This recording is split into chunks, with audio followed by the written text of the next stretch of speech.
Let's start chapter 5 environmental pollution. Friends, यहाँ पे environmental pollution chapter 5 Shankar IAS book का मैं आपको पढ़ाने जा रहा हूँ। एक्चुअली यहाँ पे मैं जो भी पढ़ाऊँगा उसको सबसे पहले ये बता दूँ कि यह फैक्ट्स रहेगा, फिर उसके बाद मेंस के पर्सपेक्टिव से सारे पॉइंट्स होंगे और ये सिविल सर्विस पर्सपेक्टिव मेंस के राइटिंग स्किल्स को देख के मैंने तैयार किया है, जो आपके एग्ज़ाम में जाहिर सी बात है काम आएगी। और काम ही नहीं, अत्यंत महत्वपूर्ण क्वेश्चंस यहीं से बनते हैं, इसलिए आप इसको अच्छे से ध्यान दें।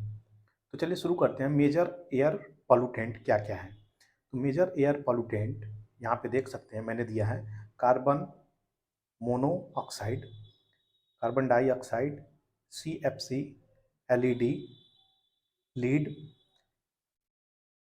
Ozone O3, suspended particulate matter जिसको SPM बोलते हैं, जैसे कि स्मोक, डस्ट, वेपर, SO2, ये सब चीज़ें आ जाती हैं। यह सब मेजर एयर पॉल्यूटेंट हैं। ये आपके दिमाग में होना चाहिए, किसी भी तरीके से इसको याद कर लीजिए, ये बहुत ही इम्पोर्टेंट है। किसी भी प्रकार के सिविल सर्विसेज एग्जाम में इसको पूछा जाता है। अब व्हाट इज स्मोक, ये questions union public service commission ने न चाहते हुए भी कई बार इसको पूछा है। तो इस प्रश्न को आप बिल्कुल भी याद कर लें। What is smoke. स्मोक जो है 1905 में प्रयोग में आया।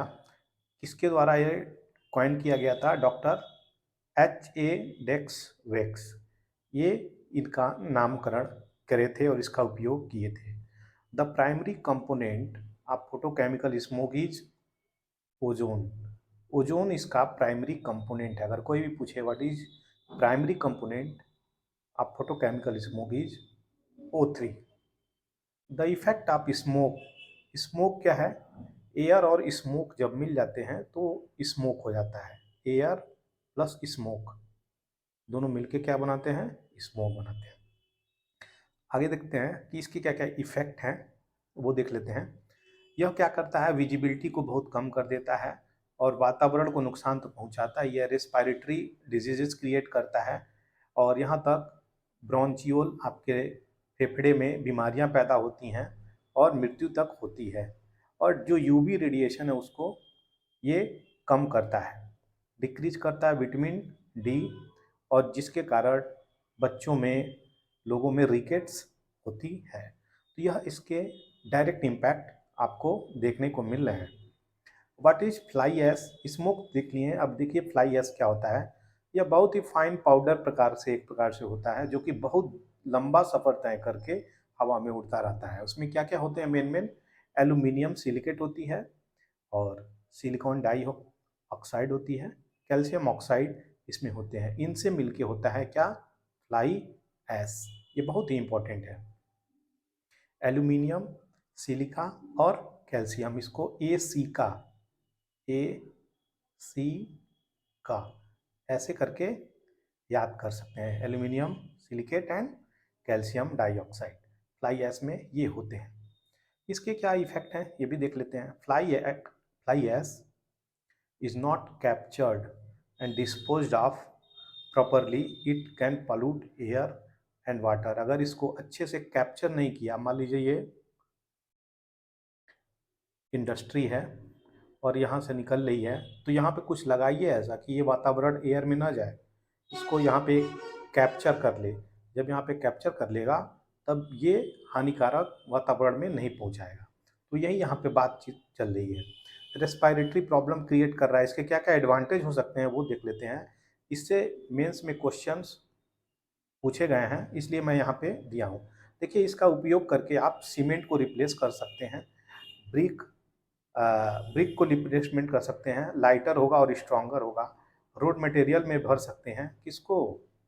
अभी बात कर रहे थे फ्लाई ऐश को, जो इंडस्ट्री से निकल के ऊपर एयर में पहुंच जाता है। उससे हम लोग सीमेंट को भी रिप्लेस कर सकते हैं। सुनने में तो अजीब लग रहा होगा, लेकिन सच में इसका बहुत ही व्यापक उपयोग है और इसके उपयोग को नकारा नहीं जा सकता। यह reclamation of the waste material can increase the crop yield, crop yield को भी ये बढ़ा सकता है और वाटर होल्डिंग कैपेसिटी इसकी बढ़ जाती है अगर इसका उपयोग जिस चीज़ में होता है तो। आगे देख लेते हैं control measure of air pollution. कैसे एयर पोल्यूशन को कंट्रोल किया जा सकता है, कुछ उसके स्टेटिफाइड मेजर्स यहाँ पे दिए हुए हैं, वो आपको यहाँ पे देखना पड़ेगा। Destroying the pollutant by thermal. जी हाँ, थर्मल प्रोसेस के द्वारा हम लोग एयर पोल्यूशन को कम करने का बात कर सकते हैं। कैसे, क्या मेजर है कि एयर पोल्यूशन को कम किया जा सकता है, ये मेंस के क्वेश्चंस हो सकते हैं। Conversion into less pollutant toxic, जो भी टॉक्सिक है उसको लेस पॉल्यूटेंट के रूप में कन्वर्ट करना होता है, कर सकते हैं हम लोग। कलेक्शन ऑफ पॉल्यूटेंट, कैसे कैसे पॉल्यूटेंट को कलेक्ट किया जा सकता है, ये देखिए यहाँ पे एक है एरेस्टर। एरेस्टर किसको कहते हैं, ये यूपीएससी में क्वेश्चंस आया है प्री में, तो ये क्वेश्चंस आप समझिए। एरेस्टर उसको कहते हैं जो कंट्रोल करता है पर्टिकुलेट मैटर यानी पीएम, पीएम को जो कंट्रोल करता है, नियंत्रण में करता है, कैप्चर करता है, उसको क्या कहेंगे, एरेस्टर। यानी वो उसको अरेस्ट कर लिया। सेपरेट पीएम फ्रॉम एयर, जिसको हम लोग क्या कहते हैं, वो सेपरेट कर दिए पर्टिकुलेट मैटर को हवा से। अगर वो कंट्रोल कर रहा है तो उसको हम लोग अलग कर सकते हैं, तो उसको हम लोग क्या बोलेंगे, एरेस्टर। लेकिन स्क्रबर क्या है, स्क्रबर है क्लीन एयर एंड गैसेस, जो क्लीन एयर हवा को साफ करता है और गैसेस को साफ करता है। तो इस तरीके से है, जो हार्मफुल चीज़ें हैं एयर में मिक्स हो जा रही हैं, उसको ये अरेस्ट और स्क्रब करके माध्यम से हम मेजर्स एयर पोल्यूशन को कम कर सकते हैं। Control of gases pollutant through combustion, कुछ जला के भी हम कर सकते हैं, एब्जॉर्प्शन करके। एब्जॉर्प्शन, ये दोनों प्रोसेस अलग हैं, इसको आप समझिए। एब्जॉर्प्शन और एब्जॉर्प्शन भी की सहायता से हम यहाँ पे कर सकते हैं। यहाँ पे बताऊँगा एक एक चीज़ तो बहुत लंबा हो जाएगा। Upgrade automobile exhaust system. अब मान लीजिए ऑटोमोबाइल है जो BS4 था, वो सीधे किस पे आ गया, BS6 पे आ गया। तो भारत ने लंदन की कॉपी कर ली और सीधे BS6 पे आ गया। तो अपग्रेड करना है अपने ऑटोमोबाइल को ताकि धुआं सही से निकले और पोल्यूशन कम मचाए। गुड क्वालिटी की फ्यूल हो जिसमें शीशा फ्री हो, शीशा मुक्त हो। यूज आप CNG करिए, कम से कम पोल्यूशन होगा। कैटालिटिक कन्वर्टर हो, फिल्टर व्हीकल में लगा हो ताकि जो भी एयर पोल्यूशन हो उसको फिल्टर कर सके। गवर्नमेंट क्या क्या इनिशिएटिव ली हैं वो देख लेते हैं। NAMP एक इनिशिएटिव है जिसका पूरा नाम क्या है, नेशनल एयर क्वालिटी प्रोग्राम। ये किसके द्वारा चलाया गया है, CPCB के द्वारा ये चलाया गया है। NAAQS ये क्या है, national ambient air quality standard.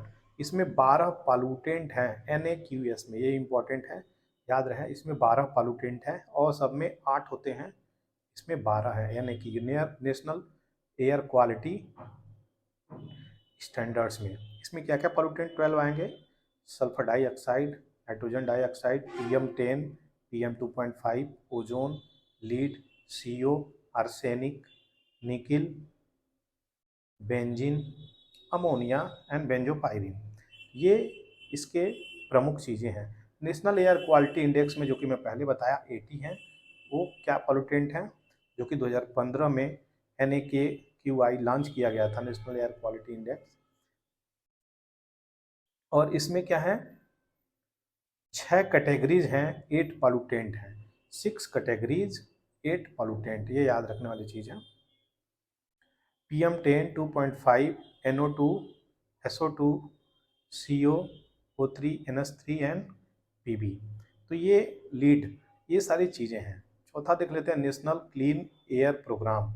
अब यहाँ पे नेशनल एयर क्वालिटी इंडेक्स 8 चीज़ों को बताता है, लेकिन यहाँ पे NAQI कितना बताता है, 12 बताता। तो ये अंतर समझना होगा, क्या क्या इसमें नहीं है, क्या क्या इसमें नहीं है, हम लोग देख लेंगे। इसमें निकिल, बेंजीन और बेंजोपेरिन, ये सब चीज़ें इसमें नहीं है, आर्सेनिक नहीं है।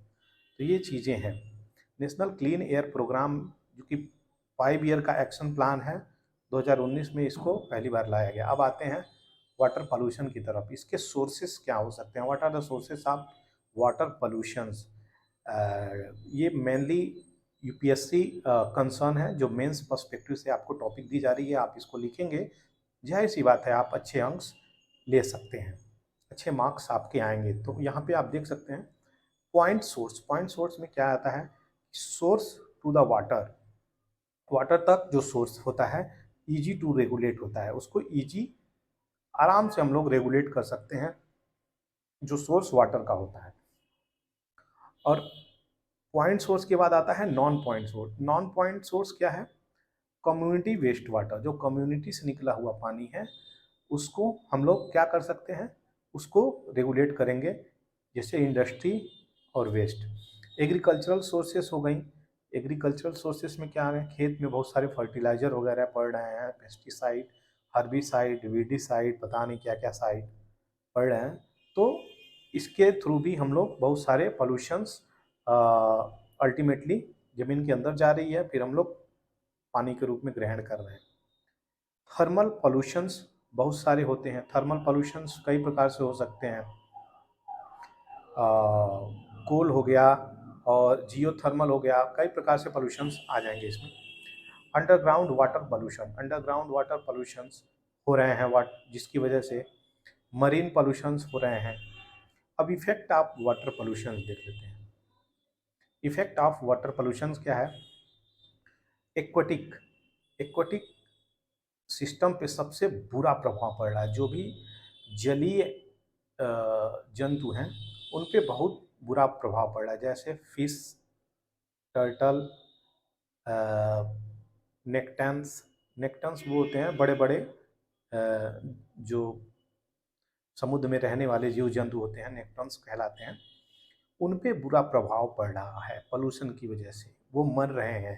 क्यों? क्योंकि ऑक्सीजन लेवल डिग्रेड हो रहा है, इसके कारण उन्हें दिक्कत हो रही है।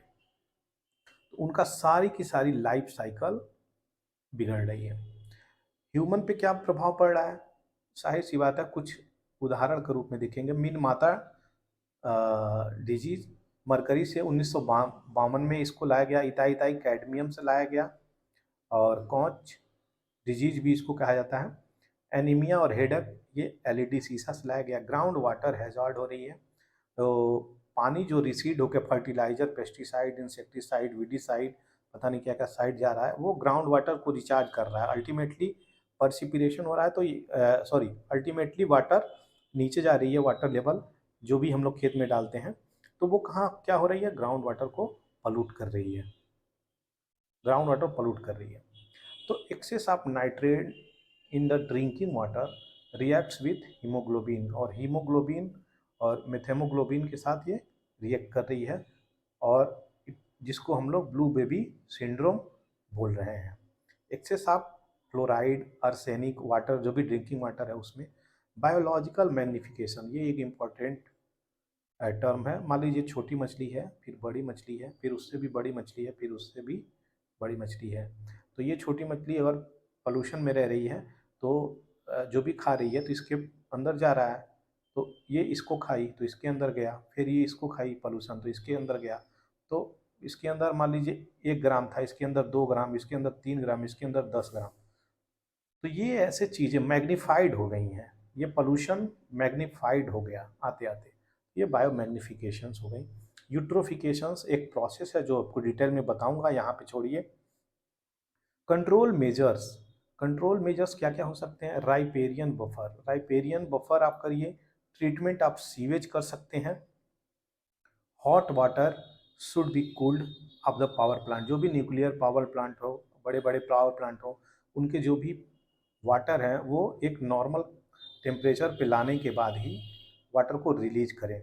Control excess of use of fertiliser, आप मतलब डायरेक्ट जो फर्टिलाइज़र यूज हो रहा है उसकी जगह नेचुरल फार्मिंग ला सकते हैं बिना खाद के।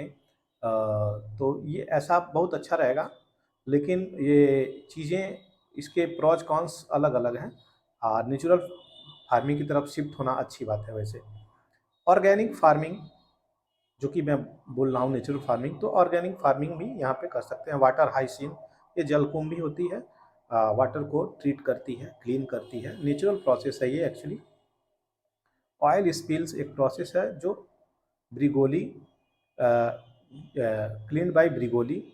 तो यह by product of the paper. Oil spill एक टेक्नोलॉजी है, उसके सहायता से पानी को साफ किया जा सकता है। एफ्लुएंट मॉनिटरिंग सिस्टम, जो पानी में मिले गिले चीज़ें हैं, पोल्यूटेंट मटेरियल हैं, उसको हम लोग निकाल सकते हैं। सीवेज मैनेजमेंट, सीवेज मैनेजमेंट क्या है? जो भी नाली वाली है उसमें उसको ट्रीट करें अच्छे से, पानी को रीयूज करें। तो ये सीवेज मैनेजमेंट हो गया, रिट्रीटिंग हो गई वाटर सिस्टम की, ये अच्छी चीज़ें हैं। जीरो लिक्विड डिस्चार्ज, जो लिक्विड डिस्चार्ज हो वो जीरो हो, यानी पानी को वेस्ट ना किया जाए, पानी को रिसाइकल किया जाए, रीयूज किया जाए, तो ये बेस्ट है। सॉइल पोल्यूशन की तरफ आ जाते हैं। सॉइल पोल्यूशन के कारण क्या क्या हैं पहले देख लेते हैं। Indiscriminate use of the fertiliser का अत्यंत आंख बंद करके प्रयोग करना, जितना मर्जी उतना बोरी खेत में डाल देना। पेस्टिसाइड, इंसेक्टिसाइड, वीडीसाइड, हर्बिसाइड, पता नहीं क्या क्या साइड। तो उससे क्या होती है, खेत की जो गुणवत्ता होती है, आपको प्रोडक्शन तो देता है उस समय, लेकिन आप एक एक्यूरेट मात्रा में जिसका उसको भोजन चाहिए उस प्रकार से आप उसको दें। Dumping of large quantity of solid waste, dump कर दे रहे हैं सॉलिड वेस्ट को ले जाके। डिफॉरेस्टेशन एंड सॉइल इरोजन बढ़ रहा है, डिफॉरेस्टेशन, पेड़ कट रहे हैं, अर्बनाइजेशन, शहरीकरण हो रही है। क्या क्या सोर्सेस हैं? इंडस्ट्रियल वेस्ट निकल रहे हैं, पेस्टिसाइड का इस्तेमाल हो रहा है, फर्टिलाइजर का बोरा बोरा इस्तेमाल होता जा रहा है, डिस्कार्डेड मटेरियल्स का इस्तेमाल हो रहा है, रेडियो एक्टिव वेस्ट का इस्तेमाल हो रहा है, एसिड रेन बन के फिर बरस भी रहा है। तो हर प्रकार से जो साइकिल्स है, उस साइकिल्स क्या एक तरफ से आ रही है, दूसरे तरफ से जा रही है, तो आप इसमें फंस गए हैं बुरी तरीके से। टाइप्स ऑफ सॉइल पोल्यूशन देख लेते हैं। Agro soil pollution, industrial soil pollution, urban activity pollution. तो ये 3 प्रकार के स्ट्रेटिफाइड है। अमूर फाल्कन एक बर्ड है जो कि लार्जेस्ट ट्रेवलिंग रैप्टर है। इतना बड़ा रैप्टर है ये, इतना बड़ा रैप्टर है अमूल अमूर फाल्कन कि ये वर्ल्ड में फ्लाइट करता है मंगोलिया से लेके डियोंग लेक तक, साउथ अफ्रीका। मंगोलिया कहाँ है? एशिया में। और वहाँ से चल के साउथ अफ्रीका आ जाता है नीचे, cape of hope, cape of hope तक आता है। सोचिए ऐसे उड़ के अमूर फाल्कन सबसे लॉन्गेस्ट है। 4R एक सिस्टम है, वो क्या है? रीयूज, रिफ्यूज, रीयूज, रिसाइकल और रिड्यूज। ये बहुत इंपॉर्टेंट है, ये सबको अपनाना पड़ेगा अगर अर्थ को सेफ हेल्दी रखना है तो। नॉइज पोल्यूशन देख लेते हैं क्या है। प्लीजेंट नॉइज अगर नहीं आ रही है तो वो अनप्लीजेंट में आएगा, यानी अनइंटरप्टेड फ्रीक्वेंसी ऑफ साउंड जो आएगी वो अनप्लीजेंट साउंड कहलाएगी। Road traffic unpleasant noise, jet का आवाज़, गार्बेज ट्रक का आवाज़, कंस्ट्रक्शन हो रही है उसका आवाज़, कोई इक्विपमेंट चल रहा है, बन रहा है, उसका आवाज़, मैन्युफैक्चरिंग प्रोसेस का आवाज़, पत्तियों की और बूम बॉक्सेस की। तो हर प्रकार से जो भी अनप्लीजेंट साउंड है वो नॉइज पोल्यूशन में कंसीडर कर दिए जाते हैं।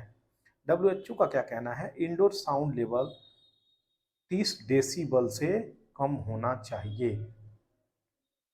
इसके क्या इफ़ेक्ट हैं, क्या प्रभाव पड़ता है? आपको एनॉयंस होगा, बहुत ज़्यादा गुस्सा करेगा आपको ये सब चीज़ें। फिजियोलॉजिकल इफ़ेक्ट बदल देगा, ह्यूमन परफॉर्मेंस आपकी गिर जाएगी, नर्वस सिस्टम चेंज हो जाएगा। नर्वस सिस्टम को इम्पैक्ट करेगा बैडली। जो पहले तरीके से अच्छे से आपके सेंस ऑर्गन आपको सेंस कर रहे थे, वो उसमें कमियां आएंगी। जो मोटार नर्व है उसमें कमियां आएंगी। स्लीपलेसनेस, आप सो नहीं पाइएगा सही से। डैमेज टू बिल्डिंग, बिल्डिंग को भी डैमेज करती हैं साउंड ये। रेडियो एक्टिव पोल्यूशन क्या है? Radioactive pollution spontaneous emission of alpha beta gamma particle. Natural emission, spontaneous मतलब natural emission of alpha beta gamma particle radioactive pollution मचाती हैं। नेचुरल क्या क्या है? Radium 224, uranium 238, thorium 232, carbon 14, potassium 40। ये क्या है? रेडियो एक्टिव पोल्यूशंस करते हैं। मैन मेड पोल्यूशंस क्या है? अब यूरेनियम 235, प्लूटोनियम 239 ये फ्यूजन से होते हैं। हाइड्रोजन एंड लिथियम फ्यूजन से होते हैं। स्ट्रोंडियम 90 और सीसियम 137, आयोडीन 131 ये भी मैन मेड है। ई वेस्ट पढ़ते हैं, बहुत ही इंपॉर्टेंट है। ई वेस्ट पे मेंस में क्वेश्चंस रिसेंटली आया है यूपीएससी में और स्टेट पीसीएस में। तो देखते हैं ई वेस्ट क्या है। Discarded and and of life electronic product, ऐसा कोई भी इलेक्ट्रॉनिक प्रोडक्ट जो आपके यूज में नहीं आ रहा हो और डिस्कार्ड कर दिया हो, आपने उसको छोड़ दिया हो यूज करना, फेंक दिया हो, तो वो किस में आएगा? वो चीज़ें आ जाएंगी जैसे कंप्यूटर इक्विपमेंट और अलग किसी प्रकार से टेक्नोलॉजी, वो सब ई वेस्ट कहलाएंगी, चाहे वो वॉशिंग मशीन ही क्यों ना हो, टीवी ही क्यों ना हो। E-waste is not hazardous if it is stocked in safe storage, recycled by scientific method। E-waste कहा जा रहा है ये हैजार्डस नहीं होते हैं अगर इसको साइंटिफिकली स्टोर किया जाए और रिसाइकल किया जाए। Lead, cadmium, mercury, hexavalent chromium, brominated flame, barium, beryllium, toner, phosphorus, additive, ये सब मटेरियल हैं जो पानी के अंदर रिसीड करते हैं और उसको पोल्यूट करते हैं। ये क्या है? हाँ सॉरी, यहाँ पे एक चीज़ और बोलना चाहूँगा। इन्हीं सब चीज़ों को अच्छे से साइंटिफिकली अगर हम लोग इसको स्टोर करते हैं और ये ज़मीन के अंदर यहाँ पे नीचे नहीं जाती है, वाटर टेबल को पॉल्यूट नहीं करती है, तो ये बेस्ट है, सबसे अच्छा है, ये दिक्कत की बात नहीं है। लेकिन अगर इसको स्टोर आप नहीं करते हैं, स्टोरेज नहीं सही से करते हैं, तो ये तो भाई तहलका मचा देगी। तो ये बहुत इंपॉर्टेंट चीज़ है, ये आपको समझना पड़ेगा। 2014 में 17 लाख टन, सोचिए, ई वेस्ट रिपोर्टेड हुआ अपने कंट्री में। 2014 में 17 लाख ई वेस्ट। अब ई वेस्ट कुछ भी हो सकती है। आपका टूथ ब्रश भी आजकल आ रहा है इलेक्ट्रॉनिकली, आपका घड़ी आ रहा है electronically, mobile phone electronically, pen आ रहा है आपका, हर प्रकार से जूता इलेक्ट्रॉनिकली, कपड़े इलेक्ट्रॉनिकली, पंखे इलेक्ट्रॉनिकली, आप जो भी चीज़ सोच सकते हैं वो सारी चीज़ें इलेक्ट्रॉनिकली आ रही हैं। इवन मैं भी आपको इलेक्ट्रॉनिक के माध्यम से ही पढ़ा रहा हूँ। तो यह एक चीज़ें ऐसी हैं जो आज के डेट में इलेक्ट्रॉनिक वर्ल्ड को कैप्चर करी हुई हैं और जिसके कारण पोल्यूशन बढ़ता जा रहा है। मुंबई जो है वो रैंक किया फर्स्ट, उसके बाद आता है दिल्ली, बेंगलोर, चेन्नई। हॉलिस्टिक अप्रोच की रिक्वायरमेंट है कि इसको कैसे चैलेंज किया जाए, इसको रिजॉल्व किया जाए। सॉलिड वेस्ट को देखते हैं यहाँ पे। सॉलिड वेस्ट क्या है? It is discarded material, any garbage, refuse, sludge from a waste water treatment plant और air pollution control facility from industry commerce. यहाँ से निकलने वाली और डिस्कार्डेड मटेरियल जो हटा दिए जाते हैं फिल्टर करने के बाद, वो सॉलिड मटेरियल हो जाते हैं। यानी वाटर का ट्रीटमेंट हुआ और जो कचरा निकला वो सॉलिड मटेरियल हो गई, तो वो सॉलिड मटेरियल इंडस्ट्री का हुआ, वहाँ पे ट्रीटमेंट हुआ, वो भी सॉलिड मटेरियल हो गई। तो ऐसे सॉलिड मटेरियल जो ट्रीटमेंट के बाद बच जाते हैं वो सॉलिड वेस्ट माने जा रहे हैं, चाहे वो माइनिंग को हो, चाहे एग्रीकल्चरल ऑपरेशन को हो, इंडस्ट्री को हो, कहीं के। Plastic waste, dioxin used in manufacturing, ये हानिकारक तत्व है जो यूज होता है किसमें? मैन्युफैक्चरिंग में। किसके? प्लास्टिक वेस्ट में। इसके टाइप्स क्या हैं? म्युनिसिपल वेस्ट हो सकते हैं, हैजार्डस वेस्ट हो सकते हैं, बायोमेडिकल वेस्ट हो सकते हैं। तो municipal waste, hazardous waste, biomedical waste यानी हॉस्पिटल के मटेरियल, ये हानिकारक तत्व, ये आपके कॉलोनी म्युनिसिपैलिटी के waste. Treatment and disposal of solid waste, ये इंपॉर्टेंट है। ये ट्रीटमेंट से क्वेश्चंस मेंस में कई बार पूछे गए हैं, तो इसको दिमाग में रखिए। फेज आउट, क्या करें? ओपन डंपिंग, जो खुले में हम लोग कचड़े भर देते हैं, इसे पहाड़ बना देते हैं, तो उसको भाई नहीं होने दीजिए। वो सॉलिड वेस्ट को और बढ़ा बढ़ा के दिमाग ख़राब कर देगा लोगों का, और जाहिर सी बात है बारिश के समय ये अंडरग्राउंड वाटर तक पहुँचेगा और हम लोगों के पीने के पानी को बर्बाद कर देगा। वैसे भी पृथ्वी के पीने का पानी 2% से भी कम है। तो इसको देखिए, लैंड फील्स और सील्ड प्रॉपरली, जो भी लैंड खाली हो उसको फिल करें, और फिल करने से पहले जो लेवल हो उसको सील करने के बाद ही उसको फिल करें, ताकि नीचे ज़मीन के न जाए। सैनिटरी लैंडफिल्स करें, और मेड बाय इम्परमिएबल, हाँ इम्परमिएबल बोल सकते हैं कि नीचे न जाए। Incineration plant, burning at high temperature पे जला सकते हैं, इंसिनरेशन प्रोसेस होता है ये वाला, बर्निंग हाई टेम्परेचर पे। पायरोलिसिस होता है, ये भी combustion in the absence of oxygen होता है। Composting, biological process, fungi and bacteria, इसकी सहायता से। वर्मी कल्चर, अर्थवॉर्म, इसकी सहायता से कंपोस्ट बना सकते हैं। 4 आवर्स अब आगे बताया हूँ। रीयूज, रिफ्यूज, रिड्यूस, रिसाइकल, ये इंपॉर्टेंट चीज़ें हैं। थर्मल पॉल्यूशन जो आपको यहाँ पे मैं बता रहा हूँ क्या होते हैं, कॉज्ड बाई इधर डंपिंग हॉट वाटर और डिफॉरेस्टेशन, ये दोनों से थर्मल पॉल्यूशंस होते हैं। क्या क्या सोर्सेस हैं, power plant creating electricity from fossil fuel, water is cooling agent, deforestation और सॉइल इरोजन से ये चीज़ें होती हैं। प्लास्टिक पोल्यूशंस एक्सप्लेन करते हैं यहाँ पे। इम्पैक्ट ऑन मरीन, जो भी एक्वेटिक एनिमल हैं उन पे क्या इम्पैक्ट आती है।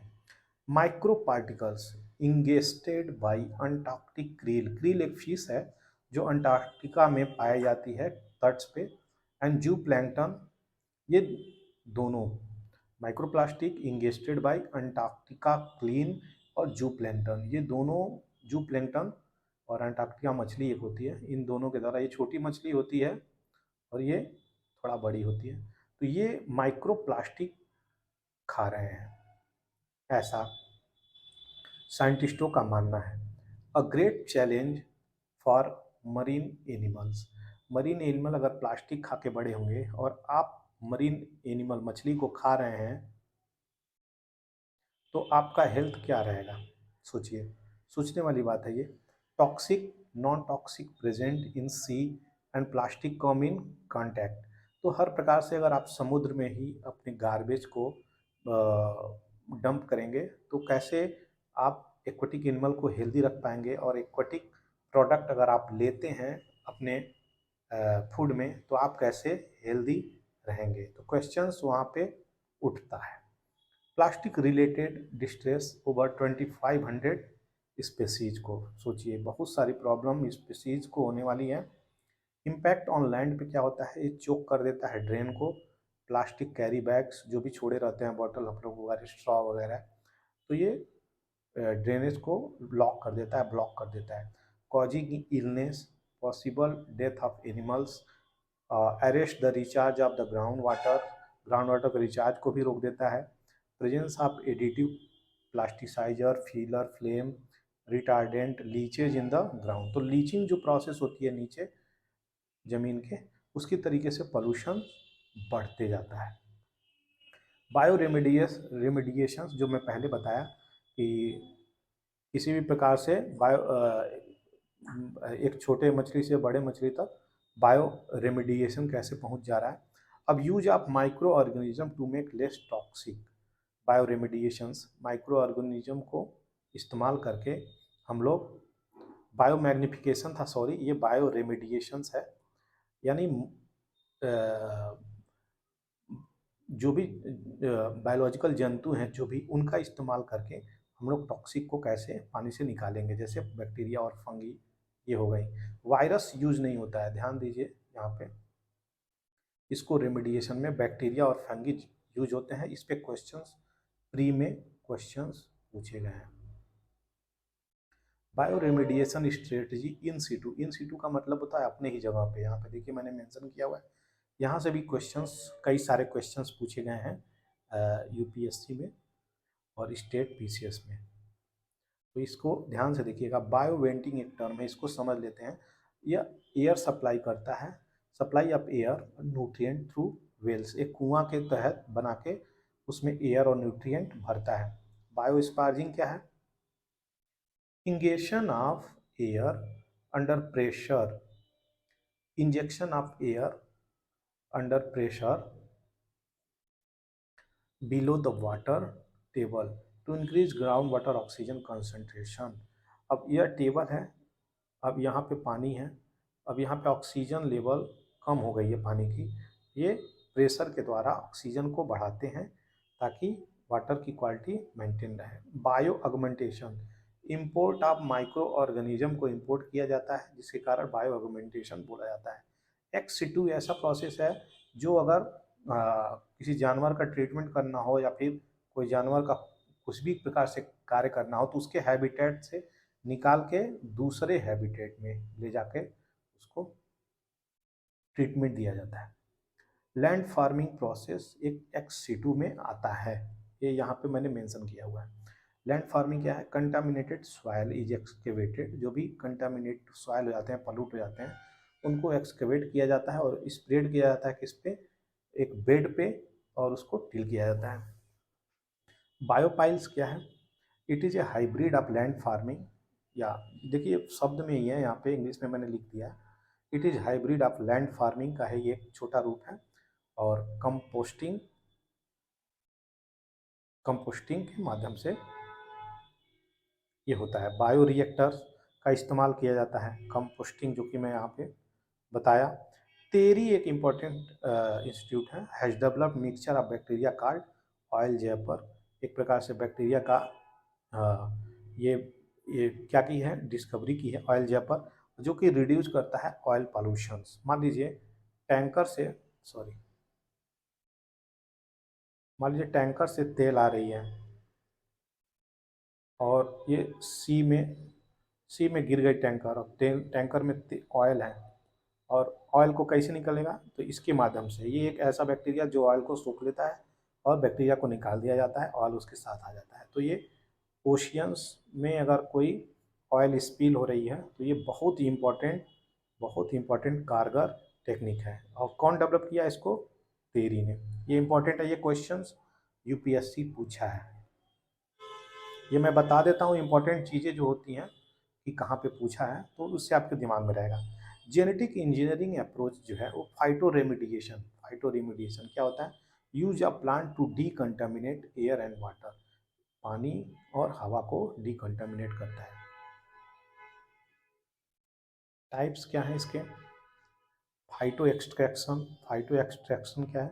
Plant accumulate contaminant. सीधे सीधे मैं यहाँ पे लिख दिया हूँ, एक्सप्लेनेशन पे नहीं जाऊँगा क्योंकि ये मैंने इसकी मीनिंग्स लिख दी है।